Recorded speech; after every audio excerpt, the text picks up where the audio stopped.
भारतीय साक्ष्य अधिनियम आप लोग अगर पढ़ना चाहते हैं तो इस वीडियो को देख लीजिए। ये जुडिशरी के एग्ज़ाम की प्रिपरेशन के लिए और एपीयू के एग्ज़ाम जो आने वाले हैं उसके लिए हेल्पफुल होने वाला है।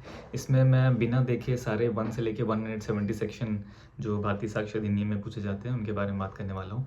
तो जल्दी से शुरू करते हैं। भारतीय साक्ष्य अधिनियम 2023 1 जुलाई 2024 से लागू हुआ गया है और ये इंडियन एविडेंस एक्ट को रिपील करके आया है। इसमें 4 पार्ट हैं, 12 चैप्टर हैं और 170 सेक्शन है। सेक्शन 1 शॉर्ट टाइटल एक्सटेंट और कमेंसमेंट के बारे में बात करता है। Short title this act may be called the Bharatiya Sakshya Adhiniyam 2023। The date of enforcement is 1 July 2024 and it extends to whole of India. ठीक है, it applies to all the proceeding before court and all person authorise to take evidence but not before arbitrator and not applies to affidavit. Now section 2 definition clause को बना दिया गया है। इसमें बात करते हैं कि वेरियस चीज़ों को डिफाइन किया गया है, जैसे कि कोर्ट हो गया ए में, बी में कंक्लूसिव प्रूफ, सी में डिसप्रूव्ड, डी में डॉक्यूमेंट, ई में एविडेंस, एफ में फैक्ट, जी में फैक्ट इन इशू, एच में मे प्रिज्यूम दिया गया है। ठीक है, आई में नॉट प्रूव्ड, जे में प्रूव्ड, के में रेलेवेंट और एल में शैल प्रिज्यूम। तो ये सेक्शन 2 हो गया डेफिनेशन का। सेक्शन 3 जो पहले सेक्शन 5 था, ठीक है, evidence may be given of relevant fact only. ठीक है, of fact in issue and relevant fact and no other, ये सेक्शन 3 कहता है। सेक्शन 4 रेस्ट जेस्टे, ठीक है, thing forming part of the same transaction. Section 5 आपका ओकेजन, कॉज और effect से डील करता है। सेक्शन 6 आपका प्रिपरेशन, मोटिव और कंडक्ट से डील करता है। सेक्शन 7 आपका test identification, parade identification of person, identification of things when relevant, ठीक है, इनके बारे में बात करता है। Facts not necessary but otherwise necessary, ठीक है, fact necessary to introduce other fact actually. Section 7 हाँ। सेक्शन 9 किस बारे में बात करता है? सेक्शन 8 आ गया ना उसके बाद। सेक्शन 8 बात करता है आपका कॉन्स्पिरेसी, ठीक है, things forming part of the conspiracy, anything said or done by in the part of conspiracy, ठीक है, in the course of conspiracy. 9 आपका एलिबाई, जो पहले सेक्शन 11 था, ठीक है। 10 आपका डील करता है कि डैमेजेस, अमाउंट ऑफ डैमेजेस के लिए अगर कोई फैक्ट है तो वो रिलेवेंट होगा। 11 बात करता है आपका कस्टम, ठीक है, यूजेज, इससे डील करता है, ठीक है, कोई भी इससे रिलेवेंट होगा। 12 बात करता है कि कोई भी स्टेट ऑफ माइंड, बॉडी या स्टेट ऑफ बॉडीली फीलिंग अगर कोई है तो वो रिलेवेंट होगा, ठीक है। और कहाँ तक हो गया? 12 तक हो गया ना। 13 बात करता है कि अगर कोई एक्सीडेंट है या इंटेंशनल है तो उसके बारे में कोई एविडेंस दिया जा सकता है, वो रिलेवेंट होगा, ठीक है। और 14 बात करता है कोर्स ऑफ बिजनेस में, अगर कोर्स ऑफ बिजनेस में कोई काम किया जाता है तो वो उसके बारे में कोई एविडेंस दिया जाता है तो वो रिलेवेंट होगा। यहाँ तो हो गया। अब आते हैं एडमिशन से, यहाँ से शुरू हो जाता है। सेक्शन 15 एडमिशन को डिफाइन करता है, ठीक है। एडमिशन क्या होता है? ओरल हो सकता है, डॉक्यूमेंट्री हो सकता है, ठीक है, एनी काइंड ऑफ एडमिशन। उसके बाद आता है आपका सेक्शन 16, 17, 18। ये बात करता है कि कौन कौन लोग एडमिशन देने के लिए मतलब एलिजिबल है, ठीक है। 16 बात करता है कि party to the proceeding, agent और लीगल रिप्रेजेंटेटिव।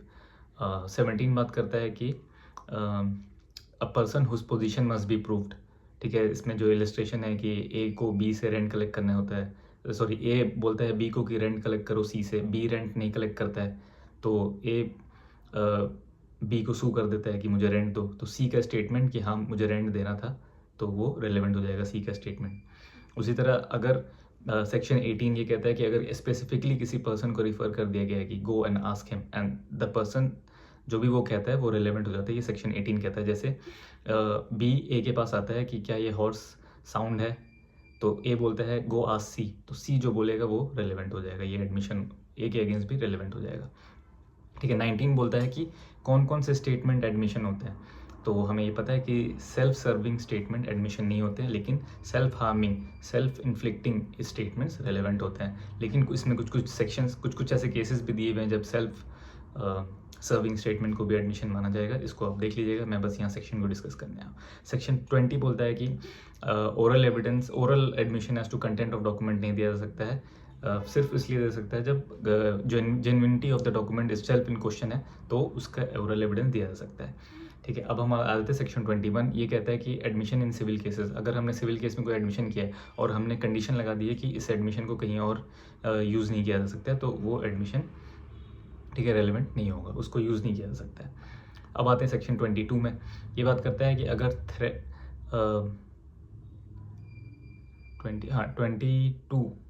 21 सेक्शन 22 ये बात करता है कि अगर थ्रेड, इंड्यूसमेंट और प्रॉमिस के इन्फ्लुएंस में कोई कन्फेशन किया गया है, ठीक है, तो वो इररिलेवेंट होगा। ठीक है, सेक्शन 23 बोलता है, लेकिन इसमें कुछ प्रोवाइजोज भी हैं जो कि पहले दूसरे सेक्शन से। ये बोलता है कि अगर थ्रेट, प्रॉमिस और इंड्यूसमेंट रिमूव हो जाता है और उसके बाद कोई स्टेटमेंट दिया गया है तो वो रिलेवेंट हो जाएगा। और इसमें एक और प्रोवाइजो जो कहता है कि अगर प्रॉमिस ऑफ सीक्रेसी या ड्रंक स्टेट में कोई आप कन्फेशन करते हो तो वो भी रिलेवेंट हो जाएगा। नेक्स्ट सेक्शन की तरफ बढ़ते हैं। सेक्शन 23 ये कहता है कि अगर पुलिस की कस्टडी में कोई स्टेटमेंट दिया गया तो वो स्टेटमेंट कंप्लीटली इररिलेवेंट होगा। ठीक है, उसको कोर्ट नहीं मानेगी। इसका जो प्रोवाइजो है वो कहता है कि कब मानेगी, जब इमीडिएट प्रेजेंस ऑफ मैजिस्ट्रेट में हम स्टेटमेंट देंगे तो फिर वो रिलेवेंट हो जाएगा, उसको कोर्ट एडमिसिबल मानेगा और रिलेवेंट भी है। और सेक्शन 27 जो था हमारा प्रीवियस इंडियन एविडेंस एक्ट का, वो भी इसी सेक्शन में, सेक्शन 23 में डाल दिया गया, जो कहता है कि अगर किसी स्टेटमेंट अक्यूज के पर्सन अक्यूज ऑफ ऑफेंस कोई स्टेटमेंट देता है और उससे कोई डायरेक्ट डिस्कवरी होती है तो वो डिस्कवरी रिलेवेंट हो जाएगी। क्लियर है, यहाँ तक हो गया। अब हम लोग आ जाते हैं सेक्शन 24 में। सेक्शन 24 ये कहता है कि अगर जॉइंट ट्रायल चल रहा है, ठीक है, और सेम ऑफेंस है और जॉइंट ट्रायल है, तो एक पर्सन के अगेंस्ट अगर कोई स्टेटमेंट प्रूव होता है, ठीक है, वो बोलता है कि मैंने और किसी और ने मिलके वो ऑफेंस किया है और वो प्रूव हो जाता है, तो वो दूसरे पर्सन के लिए भी रेलिवेंट होगा, लेकिन इसके लिए कोरैबोरेशन ज़रूरी है। ठीक है, इस काइंड ऑफ वीक एविडेंस। तो ये था आपका सेक्शन 24। सेक्शन 25 सिंपली ये कहता है कि admission is not conclusive proof but it may stop. ठीक है, नेक्स्ट बढ़ते हैं सेक्शन 26, वेरी इंपॉर्टेंट, जो पहले सेक्शन 32 था इंडियन एविडेंस एक्ट का। वो कहता है डाइंग डिक्लेरेशन के बारे में कि अगर जनरली कि अगर कोई पर्सन है जो डेथ हो चुकी है जिनकी, उनको कोर्ट में लाया नहीं जा सकता है, वो अनएबल टू कम्युनिकेट, अपना विटनेस नहीं दे सकते हैं, या उनको कोर्ट में लाने के लिए बहुत ज़्यादा एक्सपेंस इनकर करना पड़ेगा, या उनको ढूंढा नहीं जा पा रहा है कोर्ट का टाइम वेस्ट किए हुए, तो ऐसे पर्सनस के जो स्टेटमेंट होते हैं वो रेलिवेंट होते हैं, लेकिन वो स्टेटमेंट भी सर्टन कैटेगरी में फॉलो होते हैं अगर that relates to the cause of his death.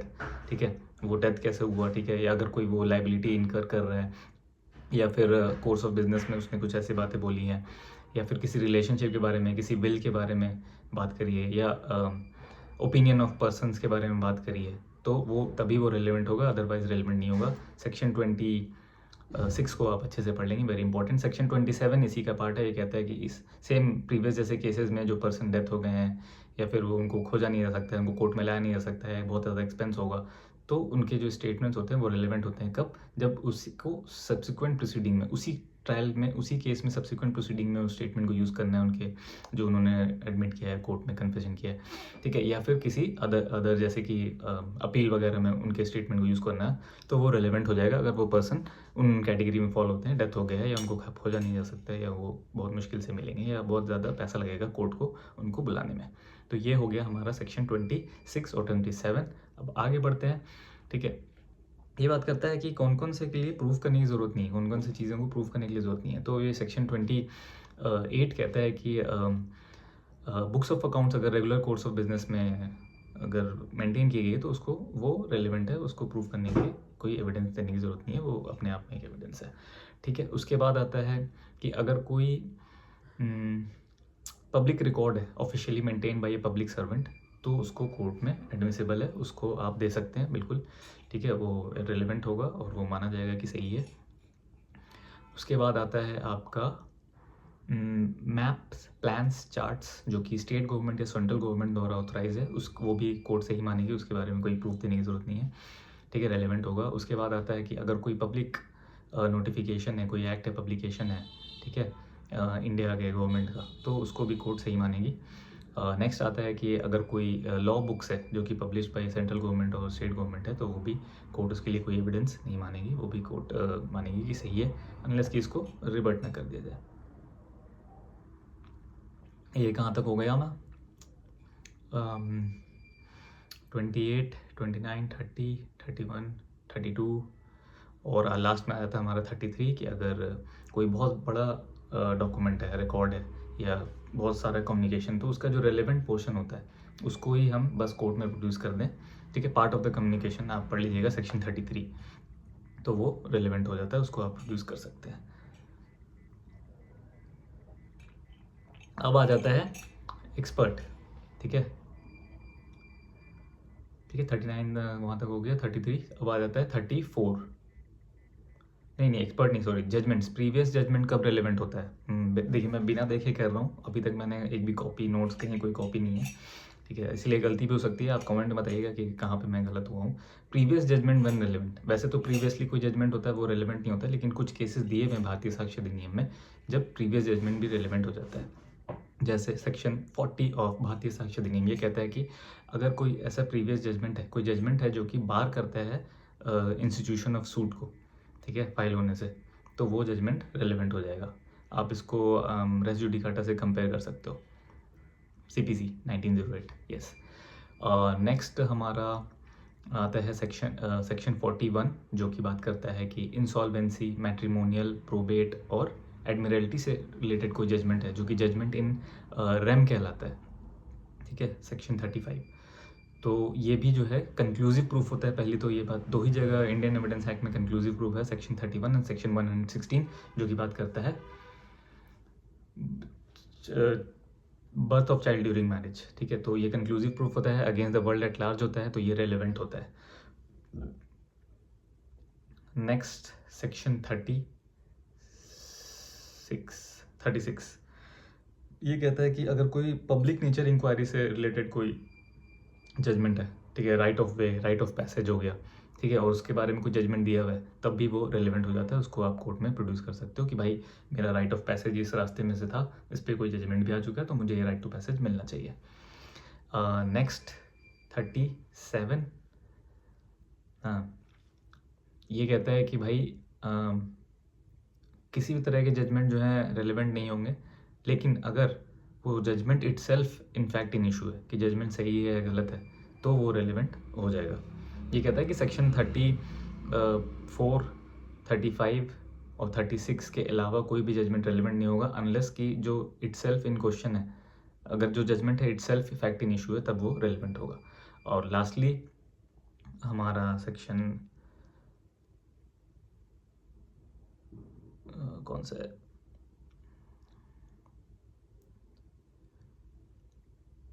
38 कहता है कि अगर कोई जजमेंट को फ्रॉड, कोल्यूजन से लिया गया है, ठीक है, पार्टी ने फ्रॉड या कोल्यूजन करके उस जजमेंट को अक्वायर किया, या वो जजमेंट किसी ऐसे कोर्ट से पास हुआ है which is not competent to pass that judgment, तब वो जजमेंट रेलेवेंट हो जाएगा, उसके बारे में आप कोर्ट में एविडेंस दे सकते हो। तो ये तो हो गया रेलिवेंसी ऑफ जजमेंट के बारे में। अब यहाँ से शुरू होता है आपका ओपिनियंस ऑफ एक्सपर्ट। ठीक है, opinion of third person when relevant, ये पहले सेक्शन 45 से था, अभी ये सेक्शन 39 है। सेक्शन 45 इंडियन एविडेंस एक्ट में दिया था ओपिनियंस ऑफ एक्सपर्ट। तो हम आ जाते हैं सेक्शन 39 भारतीय साक्ष्य अधिनियम। ये कहता है कि अगर किसी फॉरेन लॉ, आर्ट, साइंस या और भी किसी इशू पे जज को किसी एक्सपर्ट ओपिनियन की ज़रूरत है, तो कोर्ट जो है एक्सपर्ट की सजेशन ले सकता है, but it is not binding upon the court. Section 40 of Bharatiya Sakshya Adhiniyam ये कहता है कि facts bearing upon opinion of expert, अगर कोई ऐसा फैक्ट है जो ओपिनियन के एक्सपर्ट के ओपिनियन को सपोर्ट कर रहा है या उसको कम्प्लीटली निगेट कर दे रहा है, तो वो फैक्ट भी रेलेवेंट हो जाएगा। फिर नेक्स्ट हमारा सेक्शन 41 वो बात करता है कि opinion as to handwriting and signature. ठीक है, अगर किसी कोई पर्सन है जो रेगुलर कोर्स ऑफ बिजनेस में किसी दूसरे पर्सन की राइटिंग को देखता है या उससे लेटर रिसीव करता है, उसको लेटर भेजता है, तो वो उसकी हैंड राइटिंग को पहचान सकता है कि इसमें किसी एक्सपर्ट की ज़रूरत नहीं होती। जो भी रेगुलर कोर्स ऑफ बिजनेस में उस हैंड राइटिंग को जानता है, तो वो उसको देख करके बता सकते हैं कि ये फलाने आदमी का हैंड राइटिंग है, या फिर जज खुद भी सैम्पल को कंपेयर करके वो कर सकता है। ठीक है, तो ये हो गया सेक्शन 41। सेक्शन 42 बात करता है कस्टम। ठीक है, अगर कोई कस्टम है, यूजेज है, ठीक है, और उसके बारे में कोई ओपिनियन दे रहा है कोई थर्ड पर्सन कि हाँ ये कस्टम, उसको पता है कि हाँ ये कस्टम और यूजेज चल रहा है। ठीक है, जैसे गांव का कोई पुराना आदमी है जिसको पता है कि हाँ ये कस्टम है हमारे गांव का, तो उसका जो स्टेटमेंट होगा वो रेलेवेंट होगा।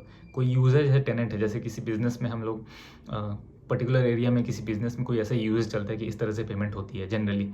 ठीक है, तो उसके बारे में स्टेटमेंट किसी थर्ड पर्सन एक्सपर्ट का, थर्ड पर्सन का कि हाँ इस तरह का यूजेज है, वो रेलेवेंट होगा। ठीक है, और ये हो गया कस्टम हो गया, यूजेज हो गया, रिलेशनशिप। ठीक है, ये अगला सेक्शन जो है, सेक्शन जो भी सेक्शन है आप देख लेना। अगला सेक्शन ये कहता है कि अगर कोई दो बंदों की रिलेशनशिप के बारे में कोई बंदे किसी बंदे को पता है तो उसका स्टेटमेंट रिलेवेंट होगा। फॉर एग्जांपल इसमें इलस्ट्रेशन है कि ए और बी हमेशा हस्बैंड वाइफ की तरह रहते हैं, बी हमेशा सिंदूर लगाती है, हमेशा जो है वो एक दूसरे के घर जाते हैं तो उनको हस्बैंड एंड वाइफ की तरह ट्रीट किया जाता है। तो जिस पर्सन को इसके बारे में नॉलेज है उसका ओपिनियन जो होता है रेलेवेंट हो जाता है। ठीक है, गुड है। और नेक्स्टली ये बात था ग्राउंड्स ऑफ ओपिनियंस रेलेवेंट, अगर जो ग्राउंड्स होते हैं उस ओपिनियन पे रीच करने के लिए वो भी रेलेवेंट होता है। तो ये एक्सपर्ट ओपिनियन यहाँ पे टॉपिक ख़त्म हो जाता है। नेक्स्ट हमारा एविडेंस ऑफ कैरेक्टर टॉपिक आ जाता है। ठीक है, ये पहले सेक्शन 52 से शुरू होता था, 46 से शुरू होता है। देखते हैं, भारतीय साक्ष्य अधिनियम का सेक्शन 46 ये कहता है कि किसी सिविल केसेस में प्रीवियस बैड कैरेक्टर का एविडेंस नहीं दिया सकता, ये दिखाने के लिए कि ये पर्सन लायबल हो सकता है किसी सिविल रेमेडी के अंदर। क्लियर है, सिंपल है। सेक्शन 47 जो नेक्स्ट सेक्शन है वो कहता है कि, देखिए मैं सेक्शन में कंफ्यूज हो जाऊँ तो आप माइंड मत कीजिएगा, सीक्वेंस सही होगा, आप अपने आप देख सकते हैं कि क्या है सीक्वेंस। तो नेक्स्ट 47 कहता है कि प्रीवियस गुड कैरेक्टर का एविडेंस दिया जा सकता है। ठीक है, दिखाने के लिए कि भैया ये जो है, जो इस पर इल्ज़ाम लगाया गया है वो सही नहीं हो सकता क्योंकि जनरली इसका प्रीवियस गुड कैरेक्टर रहा है।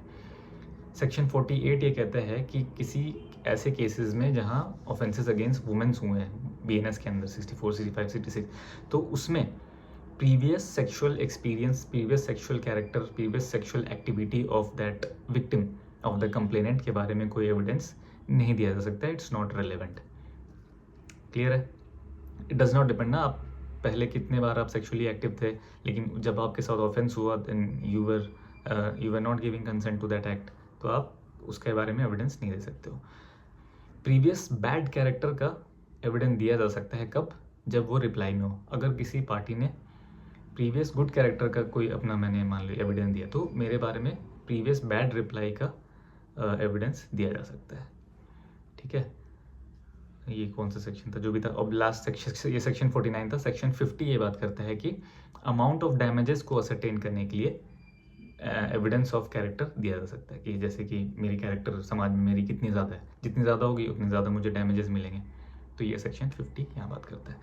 चलिए ये टॉपिक हमारा खत्म हो जाता है। रेलेवेंसी ऑफ फैक्ट जो कि सेक्शन 3 से 50 तक था, जो कि इंडियन एविडेंस एक्ट में बहुत अच्छे है, 5 से 55 तक था।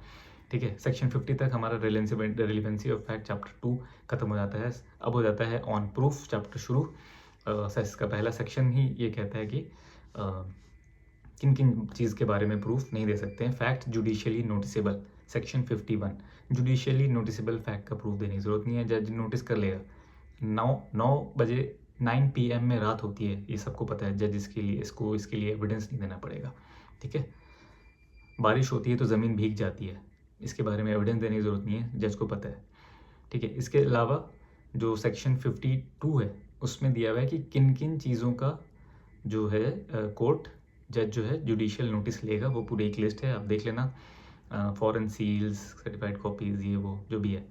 और लास्टली सेक्शन 53 इस चैप्टर का ये कहता है कि facts admitted need not be proved. Admitted facts के प्रूफ देने की ज़रूरत नहीं है, लेकिन कोर्ट में ask for other kind of evidence apart from that admitted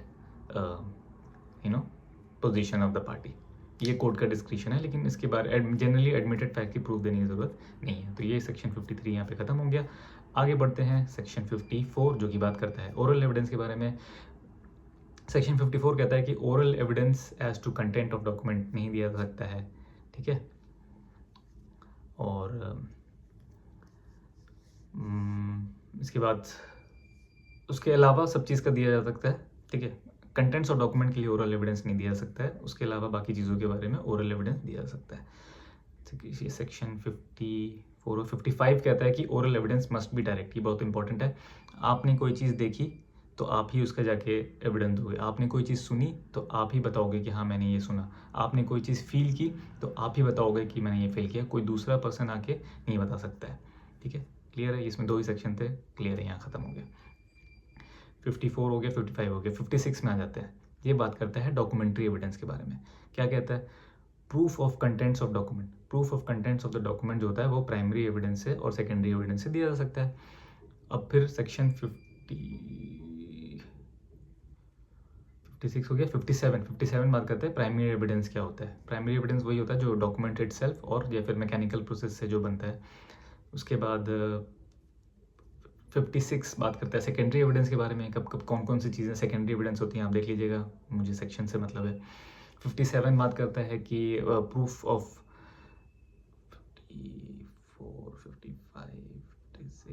57 बात करता है कि प्रूफ जो डॉक्यूमेंट का होगा वो सिर्फ प्राइमरी एविडेंस से दिया जा सकता है। 58 बात करता है कि कब कब सेकेंडरी एविडेंस दिया जा सकता है। 59 बात करता है कि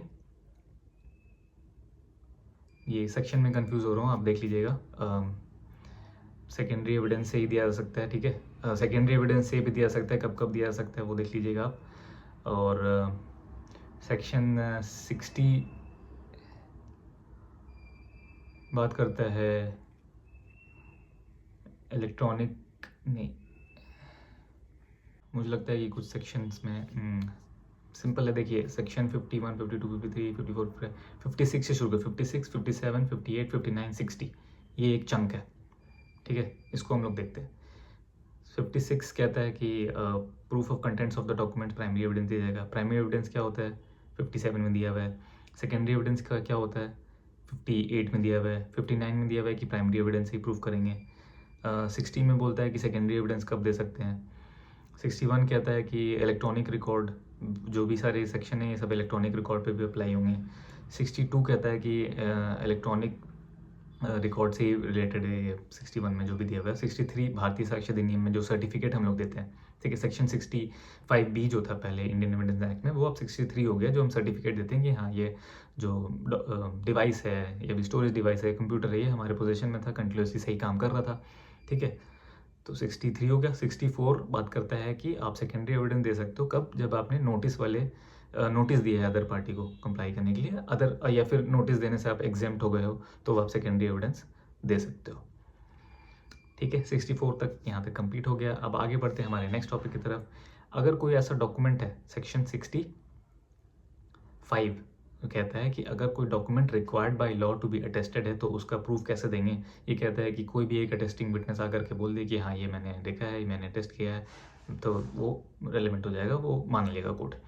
कब नो अटेस्टिंग विटनेस फाउंड हो रहे हैं, ठीक है, कोई अटेस्टिंग विटनेस ही नहीं बन रहा है, तो जिसने जो भी विटनेस बना है उसके साइन और हैंड राइटिंग को, साइन को कंपेयर कर लेंगे तो हम उससे पता लगा सकते हैं, उस तरह का प्रूफ हम लोग दे सकते हैं कोर्ट में। अगर पार्टी ने एडमिट ही कर लिया है कि हाँ डॉक्यूमेंट एग्जीक्यूट हुआ था, तो फिर किसी अटेस्टिंग विटनेस ज़रूरत नहीं है, कोर्ट मान लेगा कि हाँ ये डॉक्यूमेंट एग्जीक्यूट हुआ था।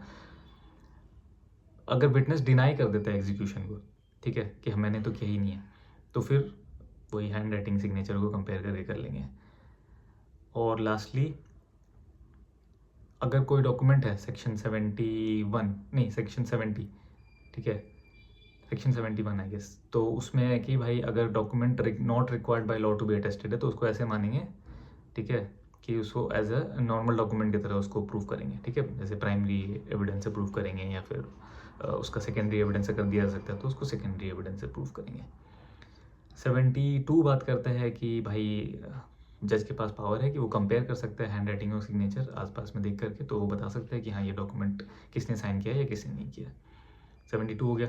73 hand writing, signature, electronic signature से बारे में बात करते हैं, ये नॉट इम्पॉर्टेंट है ज़्यादा, तो 73 हो गया। 74 हो गया, 74, ठीक है। 74 इंपॉर्टेंट है। 74 बात करता है पब्लिक डॉक्यूमेंट और प्राइवेट डॉक्यूमेंट की, कौन से डॉक्यूमेंट पब्लिक डॉक्यूमेंट होते हैं, कौन से डॉक्यूमेंट प्राइवेट डॉक्यूमेंट होते हैं। फिर होता है आपका 74 हो गया। 75 बात करता है कि कॉल आ रहा है। 75 बात करता है कि public certified copy of public document, ठीक है, प्रूफ ऑफ। 76 बात करता है कि proof of certified copy, proof of certified copy of public document. और 76 बात करता है कि अदर ऑफिशियल डॉक्यूमेंट, ठीक है। ये 76 तक हो गया। 77 से लेकर के 78 से लेके 87 तक शैल प्रिज्यूम के बारे में बात करते हैं, ठीक है। आप पढ़ लीजिएगा, ये इतना रेलेवेंट नहीं है। जैसे कि power of attorney, judicial record, judicial decision, gazettes, electronic gazette, ये सब शैल प्रिज्यूम कोर्ट तो जो है इसको मान लेगा कि हाँ ये सही है, ठीक है। इलेक्ट्रॉनिक सिग्नेचर, इलेक्ट्रॉनिक एग्रीमेंट कोई हुआ है तो उसको कोर्ट मानेगा। ये सब शैल प्रिज्यूम में आता है। याद रख लीजिए बस आप। 78 से 87 और 91 जो कि बात करता है कि अगर डॉक्यूमेंट एग्जीक्यूटेड है बट नॉट प्रोड्यूस्ड है तो वो भी शैल प्रिज्यूम मानेगा कोर्ट। इसके अलावा मे प्रिज्यूम में कुछ सेक्शन है जो 88, 89, 90, 92, 93 क्या कहता है। एक तो कहता है फॉरेन जुडिशियल रिकॉर्ड मे प्रिज्यूम होगा, सेक्शन 88। 89 कहता है कि अगर कोई मैप है, प्लान है, चार्ट है जो कि गवर्नमेंट से ऑथराइज नहीं है तो उसमें भी मे प्रिज्यूम होगा। कोई इलेक्ट्रॉनिक मैसेज है तो उसमें भी कोर्ट मे प्रिज्यूम, ठीक है। उसके बाद आता है आपका 92, अगर कोई 30 ईयर ओल्ड डॉक्यूमेंट है, ठीक है, तो उसमें मे प्रिज्यूम हो, कोर्ट मान लेगा कि वो डॉक्यूमेंट सही है। या कोई 5 ईयर ओल्ड इलेक्ट्रॉनिक रिकॉर्ड है तो उसमें भी कोर्ट मान लेगा कि हाँ ये डॉक्यूमेंट सही है, but it is rebuttable. We know कि मे प्रिज्यूम में क्या होता है, ठीक है। फिर यहाँ तक हमारा क्लियर हो गया, सेक्शन 93 तक क्लियर हो गया कि ये मे प्रिज्यूम और शैल प्रिज्यूम। अब हम लोग आ जाते हैं सेक्शन 94। ये भी बड़ा इंपॉर्टेंट टॉपिक है और जल्दी से जल्दी ख़त्म करने की कोशिश करूँगा। ये बोलता है कि कब किसी डॉक्यूमेंट के बारे में ओरल एविडेंस नहीं दिया जा सकता है, ठीक है। अगर देखिए सेक्शन 94 कहता है कि अगर कोई कॉन्ट्रैक्ट है, ग्रांट है, डिस्पोजिशन है और उसमें क्लियरली सब चीज़ें मेंशन है तो उसको कॉन्ट्राडिक्ट करने के लिए कोई भी तरह का ओरल एविडेंस नहीं दिया जा सकता है, ठीक है। उसके बारे में कोई ओरल एविडेंस नहीं है। एक बार डॉक्यूमेंट एग्जीक्यूट हो गया तो बस वो हो गया, उसके टर्म्स एंड कंडीशन को आप चेंज नहीं कर सकते हो बाद में। जैसे कि आपने और ए और बी ने कोई एग्रीमेंट किया कि एक ज़मीन है 1 करोड़ की, ठीक है, इसका 1 करोड़ दाम है, ए खरीदना चाहता है बी से। लेकिन अब कोर्ट में गया ए कि भाई बी और ए के बीच में, हमारे बीच में एग्रीमेंट हुआ था कि हम इसको ना 50,000 ही लिखेंगे डॉक्यूमेंट में ताकि हमारा स्टैम्प ड्यूटी बच जाए। तो इस तरह का एग्रीमेंट, इस तरह का कोई ओरल एग्रीमेंट नहीं दिया सकता है। एक बार 1 करोड़ अगर 50,000 अगर डॉक्यूमेंट में लिख गया तो 50,000 ही हो जाएगा, फिर वो 1 करोड़ नहीं क्लेम कर सकता है बी। समझ गए आप लोग? इसको पढ़ लीजिएगा, देख लीजिएगा। मैं बस यहाँ सेक्शन समझाने आया हूँ और मैं टेस्ट भी कर रहा हूँ अपने आप को कि मुझे सारे सेक्शन याद है कि नहीं। 94 हो गया। 95 कहता है कि अगर किसी तरह का ओरल एविडेंस नहीं दे सकते, लेकिन हाँ किसी तरह अगर कोई डॉक्यूमेंट फॉर्म में हो गया रिड्यूस तो उसका ओरल एविडेंस नहीं दिया सकता उसको चेंज करने के लिए, उसको ऑल्टर करने के लिए, ठीक है। लेकिन अगर कोई सब्सिक्वेंट एग्रीमेंट था या कोई प्रीक्वल एग्रीमेंट था, ठीक है, पहले कोई टर्म्स एंड कंडीशन करनी थी, उसका ओरल एग्रीमेंट हुआ था उस एक्चुअल डॉक्यूमेंट को पूरा करने से पहले, तो उसके बारे में ओरल एविडेंस दिया जा सकता है। 95 हो गया। 96 कहता है कि अगर कोई एम्बिग्विटी है तो ओरल एविडेंस दिया सकता है, लेकिन किस तरह की, पेटेंट एम्बिग्विटी है तो किसी तरह का कोई एविडेंस नहीं दिया सकता है।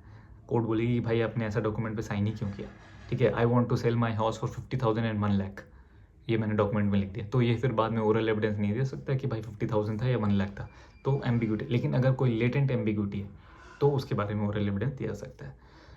96 हो गया। 97 कहता है कि अगर जो सेट ऑफ फैक्ट्स हैं वो क्लियरली अप्लाई हो रहे हैं, ठीक है, डॉक्यूमेंट के फैक्ट्स, तो उसके बारे में ओरल एविडेंस नहीं दिया सकता है। सिंपल है कि भाई माई हाउस एट कोलकाता, ठीक है, तो इसमें कोई दिक्कत ही नहीं है। My house at Rampur, my white house at Rampur, ये इसका इलस्ट्रेशन है, आप देख लीजिएगा।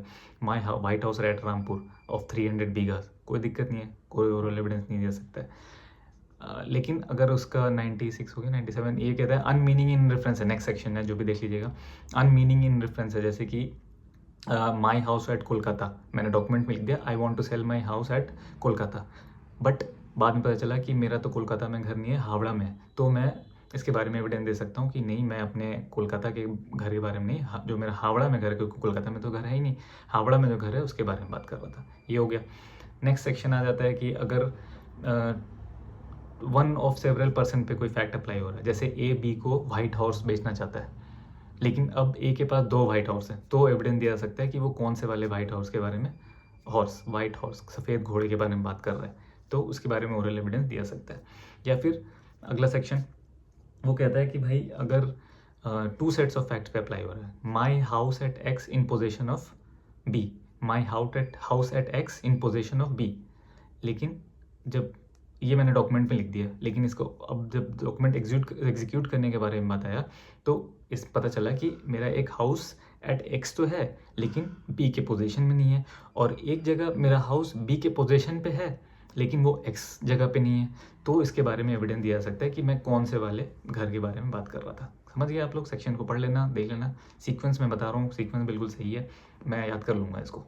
माई हाउस है टू सेट्स ऑफ फैक्ट पे अप्लाई हो रहा है तो ठीक है। अगर हाँ, ये सेक्शन 100 है वैसे, अब देखो याद आ जाता है। सेक्शन 101 बात करता है कि अगर कोई इलिजिबल, किसी डॉक्यूमेंट में इलिजिबल कैरेक्टर है या कोई ऐसा लैंग्वेज यूज़ हुआ है जो वहाँ पे क्लियर नहीं है, कोई लोकल लैंग्वेज में चीज़, तो उसको क्लियरफाई करने के लिए आप एविडेंस दे सकते हो, ठीक है, ओरल एविडेंस दे सकते हो। और लास्टली सेक्शन 102, लास्टली नहीं है, 102 ये कहता है कि देखो किसी भी डॉक्यूमेंट का ओरल एविडेंस एक थर्ड पार्टी दे सकता है। ए और बी में एग्रीमेंट हुआ किसी चीज़ को लेकर के, ठीक है, अब ए ने बोला कि नहीं मेरे और बी में जो है एक ओरल एग्रीमेंट अलग से हुआ था, तो सी एक बंदा जो उस एग्रीमेंट का डायरेक्ट पार्टी नहीं है लेकिन इंटरेस्टेड पार्टी, उसके इंटरेस्ट का कुछ उसमें मैटर है, तो सी जो है उसके बारे में ओरल एविडेंस दे सकता है, ठीक है, क्लियर है। 102 पढ़ लेना। 103 सिंपली ये कहता है इस टॉपिक का, इस चैप्टर का, कि भैया जो प्रोविजंस हैं, ठीक है, 94 से लेकर के exclusion of oral evidence bye documentary evidence, ये जो है विल, इंडियन सक्सेशन एक्ट के विल के प्रोविजन पे अप्लाई नहीं होता है, सिंपली 103 ये कहता है। नेक्स्ट टॉपिक पे आते हैं, सेक्शन 104, ये बर्डन ऑफ प्रूफ के बारे में बात करता है। सेक्शन 104 से 120 तक बर्डन ऑफ प्रूफ के बारे में बात करेंगे, जल्दी जल्दी देखते हैं। 104 कहता है बर्डन ऑफ प्रूफ किस पे होगा, ठीक है, जो पार्टी कुछ कोर्ट में स्टेट करना चाह रही है तो बर्डन ऑफ प्रूफ उसके ऊपर ही होगा और वो कभी शिफ्ट नहीं होता है। सेक्शन 105 कहता है कि on home burden of proof lies, तो ये कहता है कि अगर कि कोई पार्टी, दोनों पार्टी में से कोई भी एविडेंस ना दे और कोई पार्टी लूज कर जाए, तो जो लूज करेगी पार्टी बर्डन ऑफ प्रूफ उसी पे होगा फिलहाल उस टाइम पे, ये कंटिन्यूसली शिफ्ट होता रहता है, ठीक है, एक बर्डन ऑफ प्रूफ कभी शिफ्ट नहीं होता है, एक बर्डन ऑफ प्रूफ शिफ्ट होता रहता है, सिंपल है, क्लियर है। 106 में आ जाते हैं, ये कहता है कि burden of proof as to particular fact, अगर कोई पर्टिकुलर फैक्ट आप प्रूफ करना चाहते हो, ठीक है, जो आपके नॉलेज में है, तो उसके बारे में बर्डन ऑफ प्रूफ उस आदमी को होगा जो उस फैक्ट को असर्ट कर रहा है। 107 ये कहता है कि किसी फैक्ट को प्रूफ करने के लिए अगर पहले किसी फैक्ट को प्रूफ करने की जरूरत है तो पहले उस फैक्ट को प्रूफ करना होगा। जैसे कि आप चाहते हो कि मैं किसी के डाइंग डिक्लेरेशन को प्रूफ करूं, तो पहले आपको ये प्रूफ करना होगा कि वो पर्सन जो है वो मर चुका है, तब उसके डाइंग डिक्लेरेशन को आप कोर्ट में प्रूव करोगे। 107 ये कहता है। 108 कहता है कि अगर कोई पर्सन ये कहना चाहता है कि उसने कोई ऑफेंस किया है भारतीय न्याय संहिता के अंदर और वो जनरल एक्सेप्शन में फॉलो होता है, तो वो जो बर्डन ऑफ प्रूफ होगा falling that person is falling under the general exception lies on the person who claims that he falls under the general exception. बिल्कुल क्लियर है। Section 109 facts completely with in knowledge of one person, अगर एक fact है जो आपके personal knowledge में, जैसे कि इसका एक इलस्ट्रेशन है, आपके पास अगर टिकट है या नहीं है, तो ये फैक्ट सिर्फ आपको पता है, तो बर्डन ऑफ प्रूफ आपके ऊपर होगा कि आप ट्रेन में टिकट लेकर के चढ़े थे, यही होता है, ये बर्डन ऑफ प्रूफ उस पर्सन पे होता है। 110 111 presumption of life, presumption of death के बारे में बात करता है। अगर 30 साल तक किसी बंदे को पिछले 30 साल में किसी बंदे को जिंदा माना गया है और कोई पर्सन बोल रहा है कि नहीं ये पर्सन मर चुका है, तो वो जो प्रिजम्पशन होगा वो उसके लाइफ का होगा, और पर्सन जो बोल रहा है कि ये इसकी डेथ हो गई है, तो वो बर्डन ऑफ प्रूफ उस पर्सन पे होगा जो कह रहा है कि डेथ हो गई, प्रूफ करने के लिए कि the person is now dead. Section 111 presumption life, पिछले 7 साल में अगर नॉर्मल जो एक बंदा है उसके रिलेटिव्स उसको सुनेंगे देखेंगे और उनको लगता है कि वो कभी किसी ने नहीं देखा पिछले 7 साल में, लेकिन कोई बंदा बोल रहा है आकर के कि नहीं ये पर्सन जिंदा है, तो बर्डन ऑफ प्रूफ लाइज, मतलब presumption is in the favour of death of that person, but if a person saying that no, that person is alive, then the burden of proof lies on the person stating such that the person is alive. 111 हो गया। 112 क्या बात करता है? 112 बात करता है कि रिलेशनशिप, ठीक है, अगर किसी रिलेशनशिप के बारे में कोई एविडेंस देना चाहता है, बर्डन ऑफ प्रूफ किसी पार्टी की रिलेशनशिप को इस्टेब्लिश करना चाहता है, तो उस बंदे पे होगा जो वो उस रिलेशनशिप के बारे में बोल रहा है, ठीक है। ओनरशिप, ठीक है। अगर कोई पर्सन के पोजेशन में है, किसी पर्सन 113 पे पहुंच चुके हैं कि कोई पर्सन किसी चीज़ का ओनर है और कोई पर्सन किसी ऑब्जेक्ट के, किसी लैंड के पोजेशन में है, तो वो कोर्ट प्रिज्यूम करेगा कि वही उसका ओनर है। लेकिन अगर कोई बंदा कोर्ट में आकर के बोले no he is not the owner, तो burden of proof lies on the person who says that no he is not the owner, he is just in the position. Clear है? देख लीजिएगा, पढ़ लीजिएगा सेक्शन 113। 114 गुड फेथ के बारे में बात करता है कि कहता है कि अगर कोई transaction on the face of it unconscionable है, तो बर्डन ऑफ प्रूफ उस बंदे पे लाइज होगा who is in the position to dominate the will of the other. जैसे किसी बाप ने अपने बेटे से 1 करोड़ की प्रॉपर्टी 20 लाख में ले ली, तो ये क्वेश्चन अगर मैटर कोर्ट में जाएगा तो बाप को प्रूफ करना पड़ेगा कि वो प्रॉपर्टी जो है उसने गुड फेथ में ली थी और उसने किसी भी तरह का दबाव, क्योंकि बाप जो है अपने बेटे के विल को इन्फ्लुएंस कर सकता है, ठीक है। फिड्यूशियरी रिलेशनशिप में बाप अपने बेटे के हो तो वो उसको सस्ते में प्रॉपर्टी से ले सकते हैं, तो वो बाप के ऊपर वो बर्डन ऑफ प्रूफ है कि वो प्रूफ करे कि नहीं जो है ट्रांजैक्शन गुड फेथ में हुआ था। ये 114 था। 115 सिंपली यही बोलता है कि presumption as to certain offences, अगर किसी डिस्टर्ब एरिया में, ठीक है, पब्लिक पीस अगर वहाँ वायलेट हो रही हो, कोई बंदा वहाँ पे घूम रहा है, इलीगल एक्ट करते पकड़ा गया या गन मन लेके, तो प्रिजम्पशन मानेंगे कि वो बंदा उस ऑफेंस में इन्वॉल्व था। 116 115 तो उसका हो गया।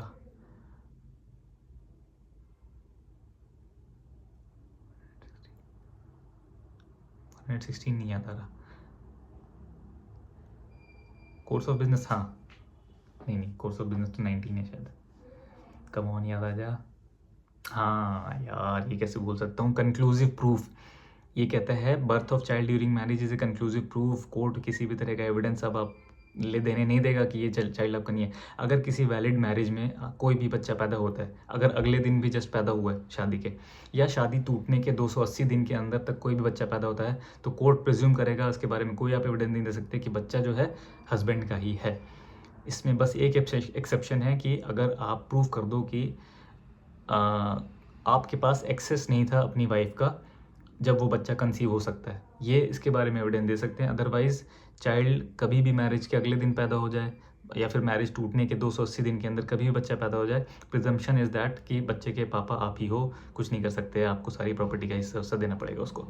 सेक्शन 116 कंक्लूसिव प्रूफ दो ही जगह मैंने आपको बता दिया, सेक्शन 35 एंड सेक्शन 116। इन भारतीय साक्ष्य अधिनियम में कंक्लूसिव प्रूफ दो ही जगह है।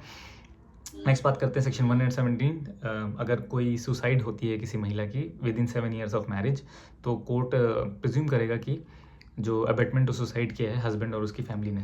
सेक्शन 118 बात करता है डाउरी डेथ के बारे में, बहुत इंपॉर्टेंट है। पहले सेक्शन 304B था आई गेस्ट इंडियन एविडेंस एक्ट का, अब सेक्शन 82 या 92 हो गया, नहीं 92 देख लीजिएगा।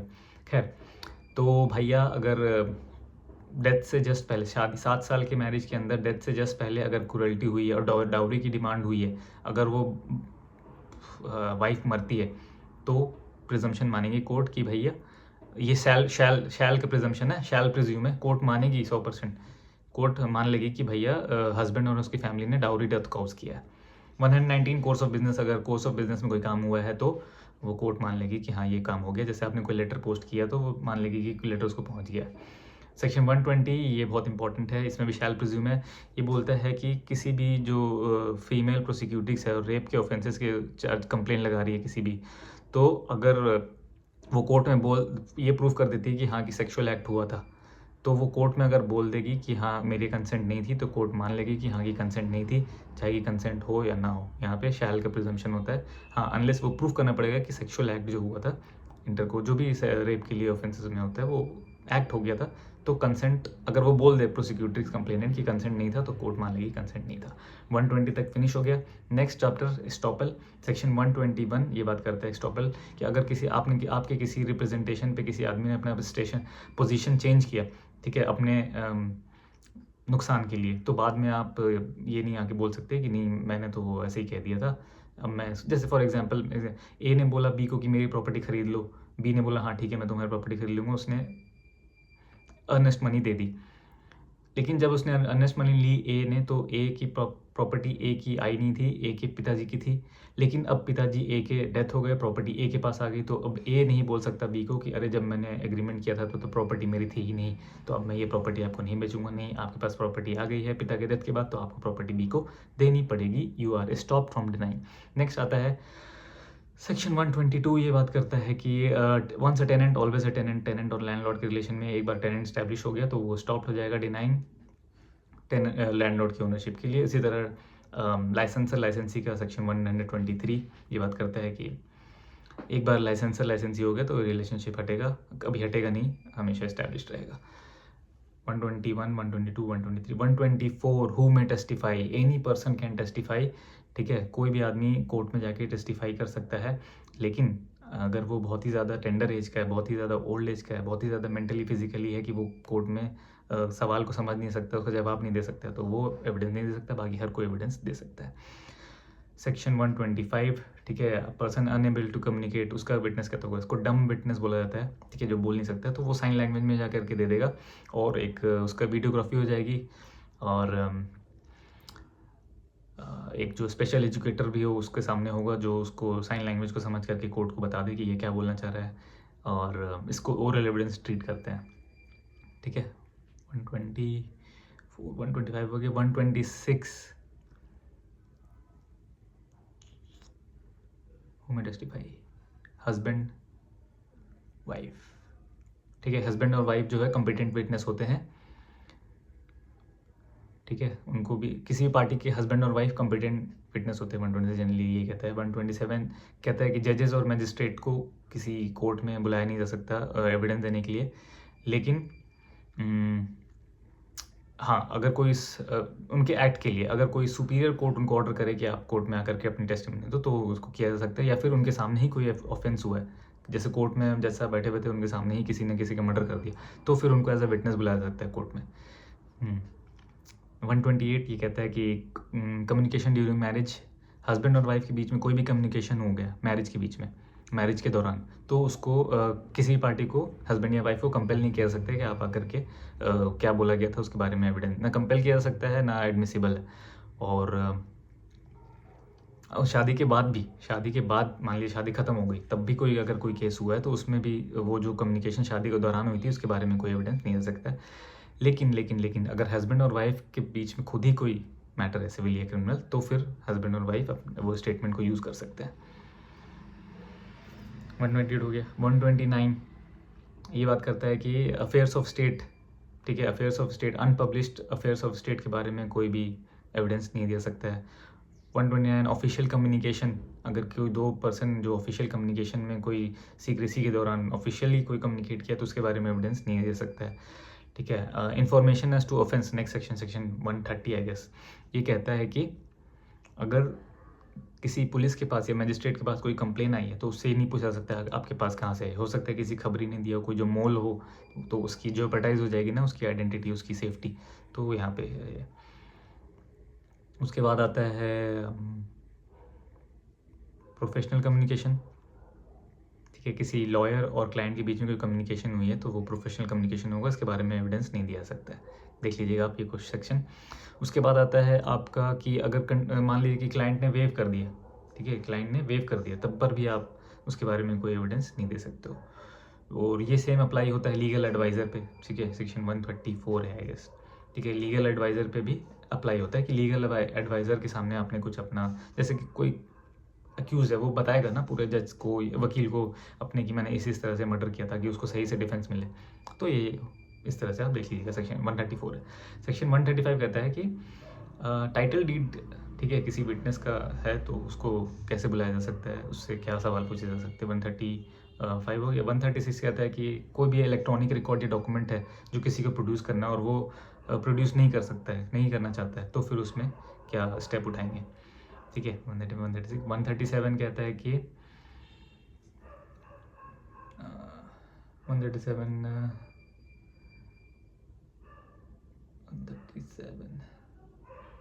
137 मुझे याद नहीं आ रहा। 138 में अकम्प्लिस की बात की गई है कि एक अकम्प्लिस का स्टेटमेंट की क्या रेलिवेंसी है। इसको हम लोग सेक्शन 119 के इलस्ट्रेशन बी से मैच करके देखेंगे, जो कहता है कि अकम्प्लिस का एविडेंस जो है ट्रस्टवर्दी नहीं होता है और उस पर रिलाई नहीं कर सकते, कोई अदर कोलैबोरेशन की ज़रूरत होती है। 139 कहता है, सेक्शन 139 भारतीय साक्ष्य अधिनियम का, कि भाई कितने नंबर ऑफ विटनेस होने चाहिए। तो ये कहता है कि quality of witness is important, number of witness, अगर एक भी सोल आई विटनेस है तो उसके बेसिस पे कन्विक्शन हो सकता है। 139 हो गया। 140 कहता है कि भैया ऑर्डर ऑफ प्रोडक्शन, ठीक है, ऑर्डर ऑफ प्रोडक्शन जो एविडेंस का होगा, विटनेस का होगा, वो क्या होगा, ठीक है। 140 ये कहता है। 140 कहता है कि ऑर्डर को जज डिसाइड करेगा, जज टू डिसाइड। 142 कहता है कि एग्जामिनेशन इन चीफ किस तरह से होगा और कैसे होगा। 143 कहता है कि जो उसका ऑर्डर है एग्जामिनेशन ऑफ विटनेस का, वो जज डिसाइड करेगा। उसके नेक्स्ट सेक्शन कहता है कि क्रॉस एग्जामिनेशन किस तरह से होगा, ठीक है। उसके बाद यहाँ कहाँ तक हो गया, क्रॉस एग्जामिनेशन किस तरह से होगा। उसके बाद हम लोग देख सकते हैं कि 147 आई गेस, वो कहता है कि evidence as to document in writing, ठीक है। 148 कहता है cross examination as to content in writing, previously cross examination as to statement in writing. 149 कहता है कि what question can be ask in cross examination, what question lawful in cross examination, ठीक है। 149। 150 कहता है कि when witness may be compelled to answer those question. 151 कहता है कि when court decide which question may be asked and which question to be answered. 152 कहता है 152 क्या कहता है, जल्दी से कमेंट में बताइए आप। 152 मेरे ख्याल से ये कहता है कि रीजनेबल क्वेश्चन क्या होते हैं, ठीक है, व्हाट आर रीजनेबल क्वेश्चन, ठीक है। 152। 153 कहता है कि अगर reasonable question to be ask, ठीक है, किसी भी तरह का फालतू क्वेश्चन नहीं पूछ सकते हैं। 153 कहता है कि अगर reasonable ground for asking question, 152, ठीक है। 151 तो हो गया कि व्हेन कोर्ट डिसाइड करेगी क्वेश्चन पूछा जा सकता है या नहीं, और या उसका आंसर देना है या नहीं। 152 कहेगा कि वही मैंने जो आपको बताया कि रीजनेबल ग्राउंड होना चाहिए किसी सवाल को पूछने के लिए। और 153 कहता है कि अगर रीजनेबल ग्राउंड नहीं है तब भी आप क्वेश्चन पूछते हो तो आपके ऊपर क्या इंक्वायरी हो सकती है, भैया आप हाई कोर्ट में कंप्लेन जाएगी या फिर आपके बार काउंसिल में, जहाँ भी आप रजिस्टर्ड हो। 154 बोलता है कि इनडिसेंट स्कैंडलस क्वेश्चन आप नहीं पूछ सकते हो। 155 कहता है कि इंसल्ट और अनॉय करने के लिए किसी पार्टी को क्वेश्चन आप नहीं पूछ सकते हो। 156 टेस्टिंग वेरासिटी, अगर किसी एक विटनेस की वेरासिटी को टेस्ट करना है तो उसके लिए आप क्वेश्चन पूछ सकते हो। 157 hostile witness, best bakery case इसका बहुत अच्छा एग्जांपल है। अगर कोई विटनेस को आप अपने तरफ से बुलाते हो और वो हॉस्टाइल हो जाता है, मतलब दूसरे पार्टी का हो जाता है, तो उससे आप क्वेश्चन पूछ सकते हो, ठीक है। 158 इम्पीचमेंट ऑफ क्रेडिट, अगर किसी विटनेस के आप क्रेडिट को इम्पीच करना चाहते हो तो सेक्शन 159 में आप कर सकते हो। नहीं सॉरी 158। 159 कहता है कि कोरैबोरेट करने के लिए, रेलेवेंट फैक्ट को कोरैबोरेट करने के लिए आप एविडेंस पूछ सकते हो। और 160 कहता है कि कोरैबोरेट लेटर टेस्टिमनी, ठीक है, लेटर टेस्टिमनी को कोरैबोरेट करने के लिए प्रीवियस फैक्ट से रिलेटेड आप क्वेश्चन पूछ सकते हो। तो यहाँ तक 160 तक हो गया। देखिए सारे सेक्शन मैंने याद कर लिया। 161 ये कहता है कि सेक्शन 26 और 27 में दिए गए स्टेटमेंट को, what statement given under 26 and 27, अब याद कीजिए, अब कमेंट बताइए 26 27 कौन से प्रोविजन से रिलेट करता है। तो व्हाट स्टेटमेंट में be proved. Section 162 refreshing memory, किसी मेमोरी को रिफ्रेश करने के लिए कोई डॉक्यूमेंट को आपको दिखाया जाए तो उसको आपको दिखाया जा सकता। फिर उसके 163 बोलता है कि टेस्टिमोनी जो है 163 में रिफ्रेश मेमोरी टेस्टिमोनी आपको लिया जा सकता है। याद रखिएगा टेस्टिमोनी ये वर्ड है, मैंने ऐसे याद कर रखा है प्रीलिम्स के पॉइंट ऑफ व्यू से, ठीक है। 163 हो गया। 164 ये बात करता है कि एडवर्स पार्टी का क्या राइट है, ठीक है। एडवर्स पार्टी को रिफ्रेशिंग मेमोरी जब उससे होता है तो उसका क्या राइट है, एडवर्स पार्टी, आप ये वर्ड याद रखिएगा। 163, 164, 165, हाँ 165 बोलता है प्रोडक्शन ऑफ डॉक्यूमेंट के बारे में, और 166 बात करता है कि किसी डॉक्यूमेंट प्रोड्यूस ऑन नोटिस, ठीक है, एक कोई ऐसा नोटिस दिया गया और वो डॉक्यूमेंट प्रोड्यूस हो गया तो फिर उसकी पूछताछ किस तरह से होगी। उसके बाद नेक्स्ट सेक्शन 167 आई गेस ये कहता है कि document not produce on notice, ठीक है।